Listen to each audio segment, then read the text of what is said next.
Hello बच्चों, welcome to my channel science hub. और पिछले लेक्चर में हम लोगों ने डिस्कस किया था कि कैसे ग्रीन प्लांट अपना खाना खुद बनाते हैं और जो एनिमल्स थे वो अपना खाना खुद नहीं बना रहे थे, तो इसीलिए हमने उनको जो ग्रीन प्लांट्स थे उनको हमने ऑटोट्रॉप्स कहा था और जो एनिमल्स थे उनको हेटरोट्रॉप्स कहा था। अभी क्या है, अब उनमें न्यूट्रिशन कैसे होता है, कैसे कैसे स्टेप्स होते हैं, वो हम इस लेसन में कवर करने वाले हैं और लेसन का नाम है हमारा न्यूट्रिशन इन एनिमल।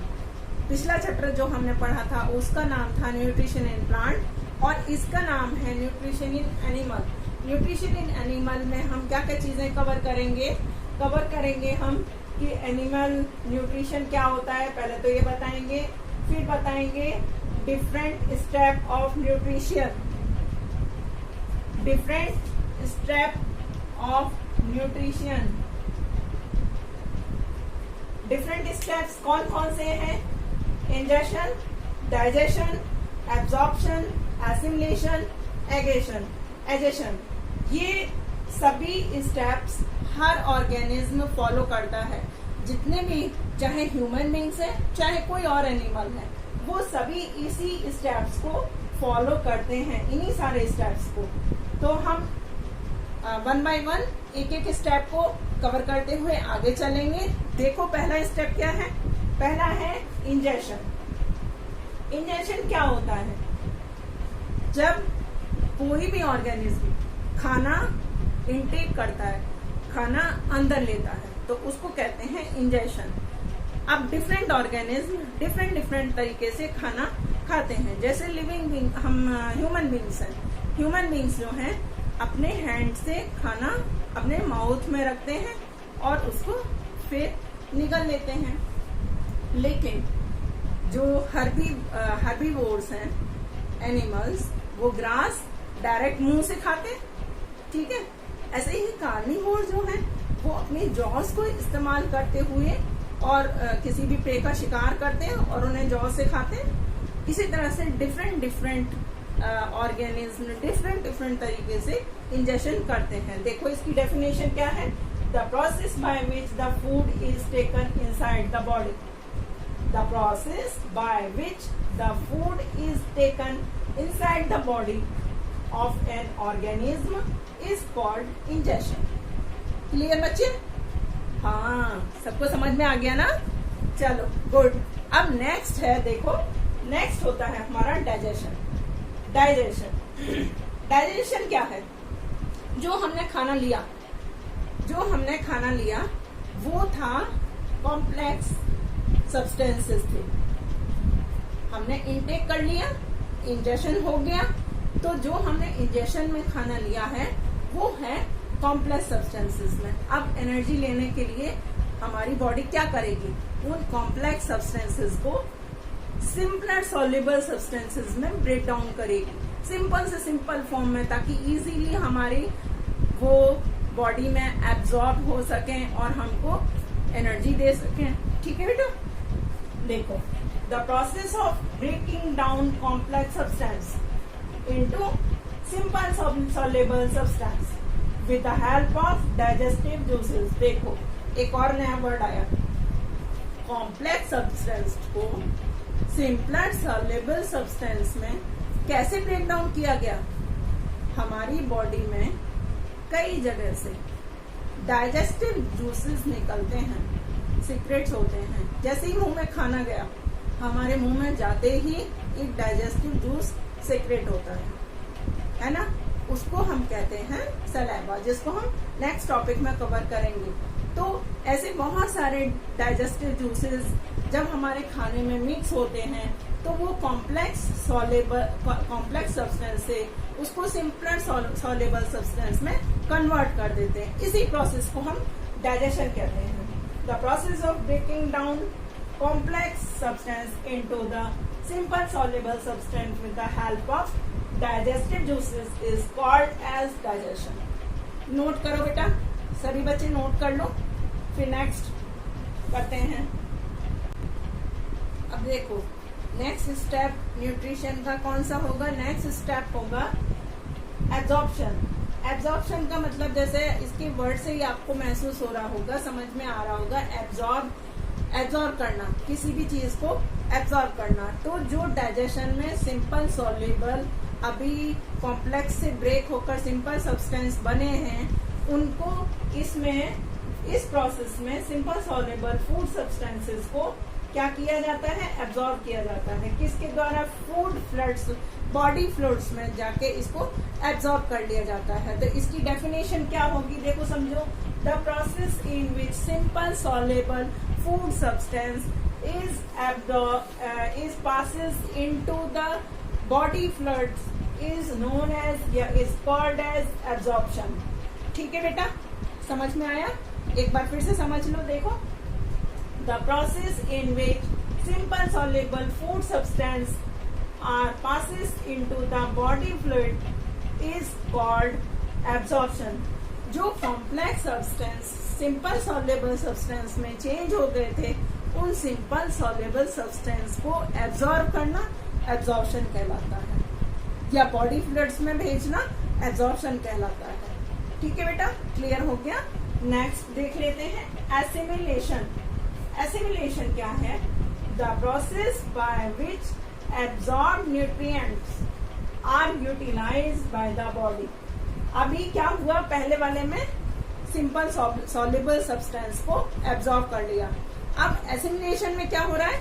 एसिमिलेशन में वो जो सिंपल सॉल्युबल सब्सटेंस एब्जॉर्ब होके बॉडी फ्लूइड्स में डिसॉल्व हो गए हैं, वो वहां जाके क्या करेंगे, यूटिलाइज किए जाएंगे। किस लिए?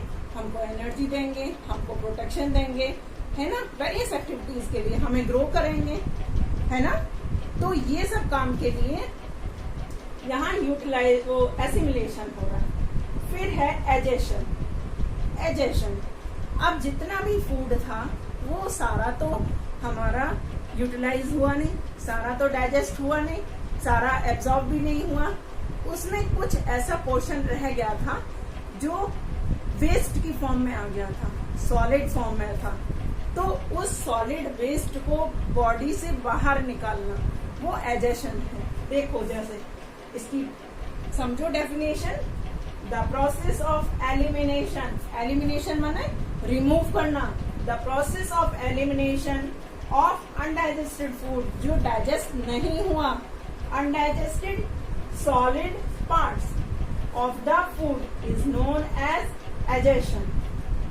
तो जो सिंपल, जो अनडाइजेस्टेड सॉलिड फूड एलिमिनेट किया जा रहा है, उसे हम कहते हैं एजेशन। आप देखिए, नेक्स्ट हम टॉपिक पर चलते हैं। ये तो हमारे स्टेप्स थे कि कैसे स्टेप बाय स्टेप डाइजेशन होता है ऑल लिविंग बींग्स में, ऑल ऑर्गेनिज्म में। अब बात होती है केवल ह्यूमंस की। ह्यूमंस में कैसे होता है digestion?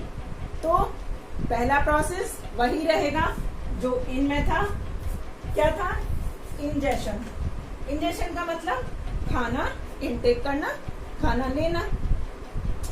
In human being the food is taken into the body through the mouth with the help of hand.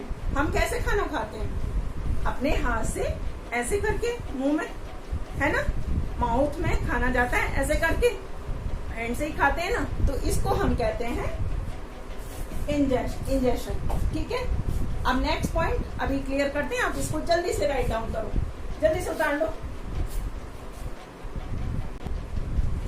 ठीक है बेटा, देखो आपने क्या देखा, आपने अभी digestive system in humans start किया, हमने दूसरा टॉपिक, और आपने देखा कैसे ह्यूमंस में इंजेशन होता है।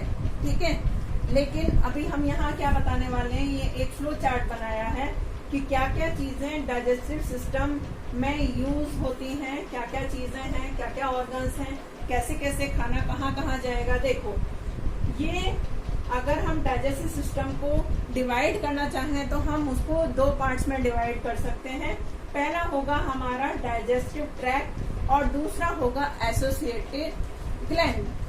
तो पहला डाइजेस्टिव ट्रैक्ट में खाना कहाँ से कहाँ तक जा रहा है ये बता रहा है, दूसरे में ये बता रहा है कौन कौन सी ग्लैंड क्या क्या जूसेस सीक्रेट करेंगी। ये कौन कौन सी ग्लैंड्स हैं जो डाइजेस्टिव जूसेस को सीक्रेट करेंगे। ठीक है, देखो डाइजेस्टिव ट्रैक्ट में पहला आता है बक्कल कैविटी, फिर है स्मॉल इंटेस्टाइन, फिर लार्ज इंटेस्टाइन, फिर एसोफेगस, फिर एनस, स्टमक।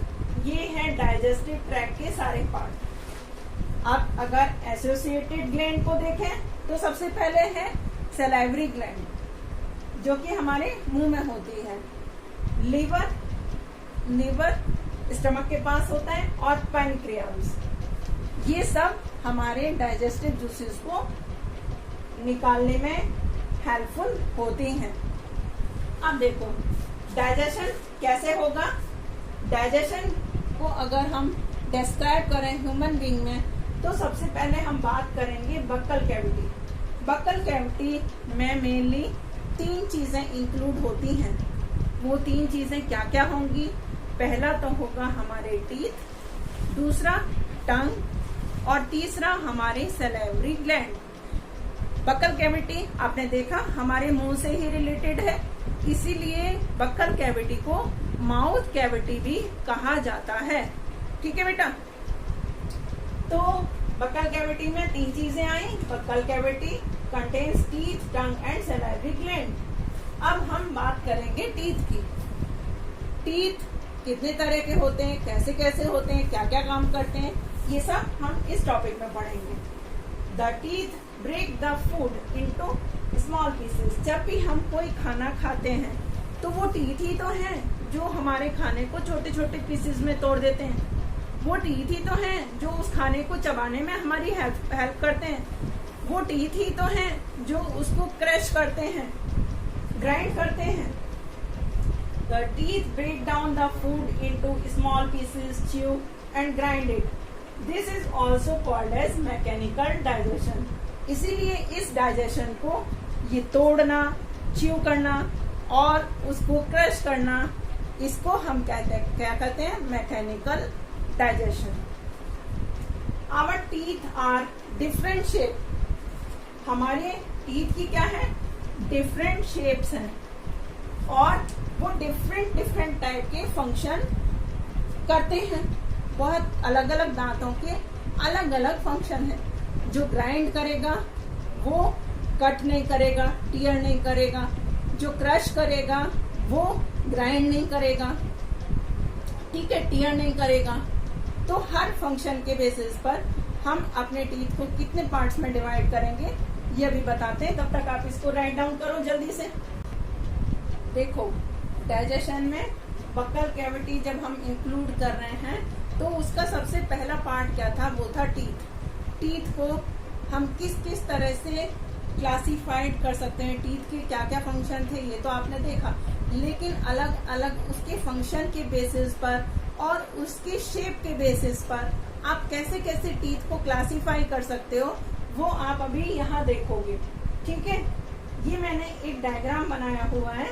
यहाँ पर ये जो फ्रंट वाले टीथ हैं वो मैं आपको अभी इसके साथ साथ समझाती जाऊंगी कि कौन कौन से टीथ कौन कौन से हैं। ठीक है, पहला वाला है इंसीजर।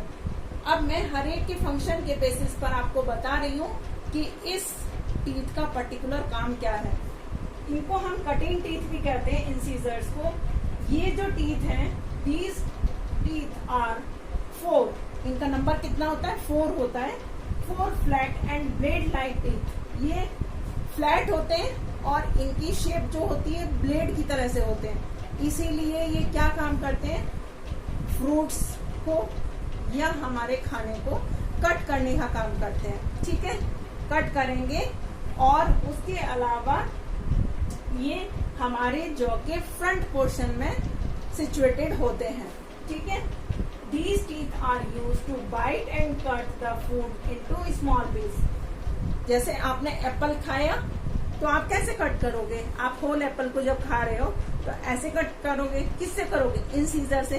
तो इंसीजर हमारे ये हैं 1, 2, 3, 4। ये 4 जो हैं ये इंसीजर है। ठीक है बेटा, चलो आओ देखो। अब हम देखते हैं कैनाइन्स। कैनाइन्स इंसीजर के जस्ट बगल वाले 2 टीथ थे। ईच जॉ में 2 होते हैं, तो टोटल नंबर कैनाइन कितने हुए? 4, है ना। इंसीजर कितने थे? टोटल 8, 4 एक जॉ में थे, ठीक है। तो इंसीजर कैनाइन्स का क्या काम है? Canines are present on the either side of the incisor, अलग अलग दोनों साइड में इंसीजर्स के होते हैं, और ये 2 नंबर में होते हैं, और ये एकदम पॉइंटेड होते हैं और शार्प होते हैं। तो ये क्या काम करते हैं? शार्प है और पॉइंटेड है, तो टीयरिंग का काम करते हैं, किसी भी चीज को छीलने का काम। जैसे ऐसे करके अगर आपको मूली काटना है सपोज करो, और या किसी चीज को टीयर करना है, तो आप किससे काम करोगे? कैनाइन से करोगे। उसके बाद है प्रीमोलर। दीज आर, इनको हम क्या कहते हैं? Grinding teeth. प्रीमोलर्स को क्या कहेंगे? Grinding teeth. There are 2 premolar next to each canine. Canine के ठीक बाद में जो है उनको हम कहते हैं प्रीमोलर। और कितने हैं? 2 हैं, 2 इधर और 2 इधर, ईच साइड में है ना, कैनाइन की ठीक। तो मतलब एक जॉ में 4 प्रीमोलर है और 4 ही ऊपर वाले जॉ में है, ठीक है। तो टोटल प्रीमोलर कितने हुए? 8। तो there are 2 premolars next to each canine. These are broad and flat teeth. They grind food and break it into small piece. अब ये क्योंकि चौड़े होते हैं और फ्लैट भी होते हैं, ब्रॉड मीन्स चौड़े और फ्लैट भी हैं, तो ये क्या काम कर रहे हैं? फूड को ग्राइंड करेंगे। कैसे? स्मॉल पीसेस में, ठीक है। अब इनके बाद में आते हैं मोलर्स। मोलर्स को भी हम ग्राइंडिंग टीथ ही कहते हैं। These are 3 molars. There are 3 molars next to premolars. अब मोलर्स के ठीक बाद में दोनों साइड में 3 मोलर होते हैं, ठीक है। और ये भी ब्रॉड और फ्लैट होते हैं। इनका काम क्या है? जो अभी खाना च्यू करके ग्राइंड करके पीछे पहुंचा है, तो ये क्या काम करेंगे? उस खाने को और बारीक बारीक पीसेंगे, है ना। टच करके देखो अपनी टंग से फील करो आपके टीथ, फील करके देखना, महसूस करोगे कहाँ कहाँ कैसे कैसे टीथ हैं। तो ये भी कितने होते हैं बताया मैंने आपको? 3 माने आपके 6 ऊपर और 6 नीचे। तो और इनका काम क्या है? क्रश करना और ग्राइंड करना। अब एक चीज इंपॉर्टेंट चीज है वो समझो कि इस तरह से total number of teeth adult में क्या है? 32 है, और छोटे बच्चे जो 10 ईयर से बिलो हैं उनके होते हैं 20। और छोटे बच्चों के टीथ को हम क्या कहते हैं? Milk teeth. तो इसी तरह से बड़े लोगों के टीथ को क्या कहते हैं? परमानेंट टीथ, ठीक है। तो क्लियर हुआ? जल्दी से राइट डाउन करो, फिर आगे बढ़ते हैं।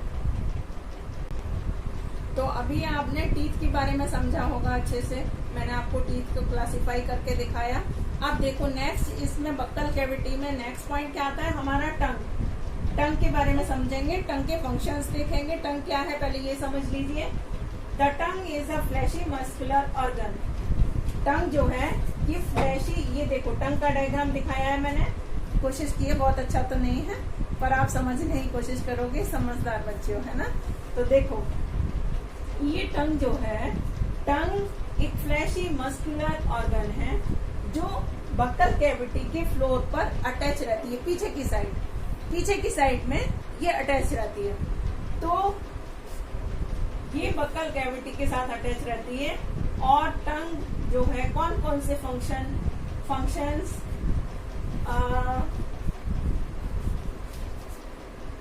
ये फंक्शंस ये परफॉर्म करती है। फॉलोइंग फंक्शंस, क्या क्या फंक्शंस है इसके?